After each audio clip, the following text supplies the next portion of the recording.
اس video کو دیکھنے سے پہلے ہمارے چینل ندائے اسلام کو سبسکرائب کرنا اور بیل آئیکن پر کلک کرنا نہ بھولیں تاکہ نئی آنے والی ویڈیو آپ کو بآسانی ملتی رہے۔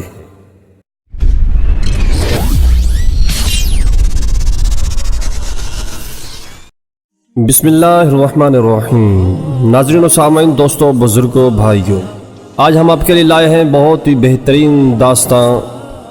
آج کے ہمارے واقعے کا موضوع ہے عقل مند گدھا۔ جنگل کے بادشاہ ببر شیر نے چشمے کے کنارے والی چٹان کے نیچے گھنی جھاڑیوں سے جھانک کر دور تک پھیلی دھان کے لہلہاتے کھیت پر نظر ڈالی۔ بہت دور ایک درخت کے نیچے کوئی چیز ہلتی ہوئی نظر آ رہی تھی۔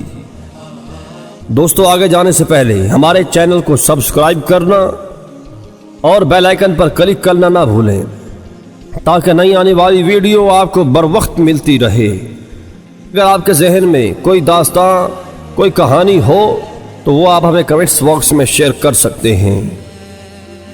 شیر نے پنجوں سے آنکھوں کو ملتے ہوئے دوبارہ اس طرف دیکھا۔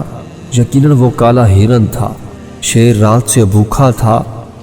کالے ہرن کی لذیذ گوشت کے تصور سے ہی اس کے منہ میں پانی آ گیا، اور ایک ماہر شکاری کی مانند جھاڑیوں کی آڑ لیتے ہوئے اس نے ہرن کی طرف قدم بڑھائے۔ دوسری طرف بانسوں کے جھنڈ میں ایک چیتا بھی ہرن پر نظر جمائے ہوئے بیٹھا تھا۔ بھوک سے اس کے پیٹ میں بھی چوہے دوڑ رہے تھے۔ چیتے نے بھی ہرن کی طرف بڑھنا شروع کیا۔ ہرن دونوں طرف سے بڑھتے ہوئے خطروں سے بے خبر نرم نرم گھاس کھانے میں مشغول تھا۔ کبھی کبھی وہ اپنے بادام جیسی آنکھیں گھما کر ادھر ادھر دیکھتا، پھر گھاس کھانے لگتا۔ جانور خطرے کی بو سونگھ لیتے ہیں۔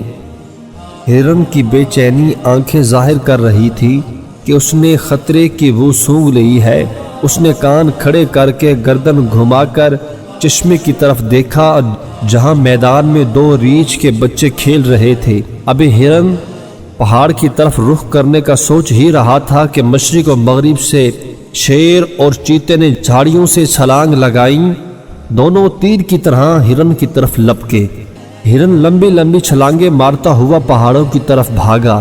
شیر اور چیتے کی رفتار کے مقابلے میں ہرن کی رفتار کم تھی، لیکن اپنے ہلکے جسم ہونے کی وجہ سے ان دونوں کو غچہ دیتے ہوئے بھاگ رہا تھا۔ اس بھاگ دوڑ میں ان تینوں نے میلوں کا فاصلہ طے کر لیا تھا۔ آخر کار ہرن ایک چٹان پر چڑھ گیا جو اتنی اونچی تھی کہ اس پر شیر اور چیتا نہیں چڑھ سکتے تھے۔ شیر اور چیتا چٹان کی نیچے زبانیں نکالتے ہانک رہے تھے اور ہرن کو للچاتی نظروں سے دیکھ رہے تھے۔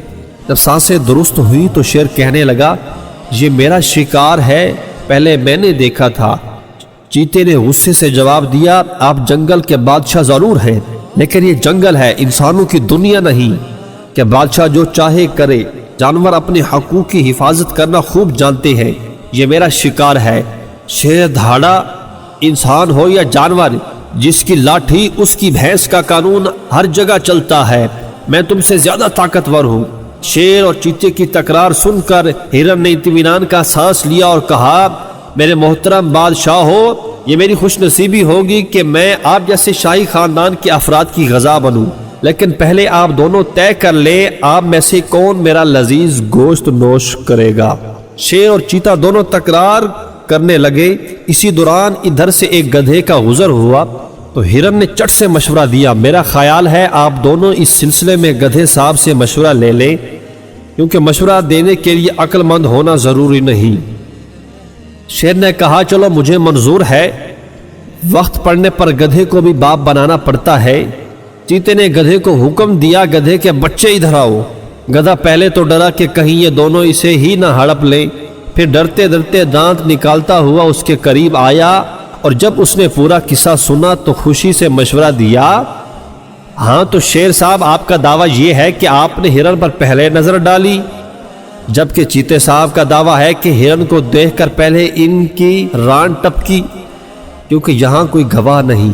اس لیے میرا مشورہ یہ ہے، آپ دونوں اپنی اپنی جگہ تشریف لے جائیں اور جب میں رینگنا شروع کروں تو آپ دونوں دوڑنا شروع کر دیں۔ جو بھی پہلے یہاں پہنچ آئے گا وہی ہرن میاں کو نوش فرمائے گا۔ شیر اور چیتا بھوک سے بےتاب تھے، لیکن دونوں کو اپنی تیز رفتاری پر ناز تھا، اسی لیے انہوں نے گدھے کی تجویز مان کر یہ طے ہوا کہ دونوں اپنی اپنی جگہ لوٹ جائیں، اور اسی دوران ہرن صاحب چٹان سے اتر کر نہا دھو کر ان میں سے ایک کی خوراک بننے کے لیے میدان میں کھڑی ہو جائیں گی۔ جیسے ہی گدھے صاحب اپنی بے سری آواز میں رینگنا شروع کر دیں گے، دوڑ شروع ہو جائے گی۔ شیر اور چیتا اپنی اپنی جگہ واپس چلے گئے۔ جب کافی دیر تک گدھے کی رینگنے کی آواز نہ آئی تو دونوں غصہ ہوئے۔ پہلے تو انہوں نے ایک دوسرے کو گھورا، پھر چٹان کی طرف دوڑنا شروع کیا۔ جب وہ چٹان کے نزدیک پہنچے تو دیکھا وہاں چاروں طرف ویرانی اور سناٹا تھا۔ ہرن کا کہیں پتہ نہ تھا، اور گدھے کے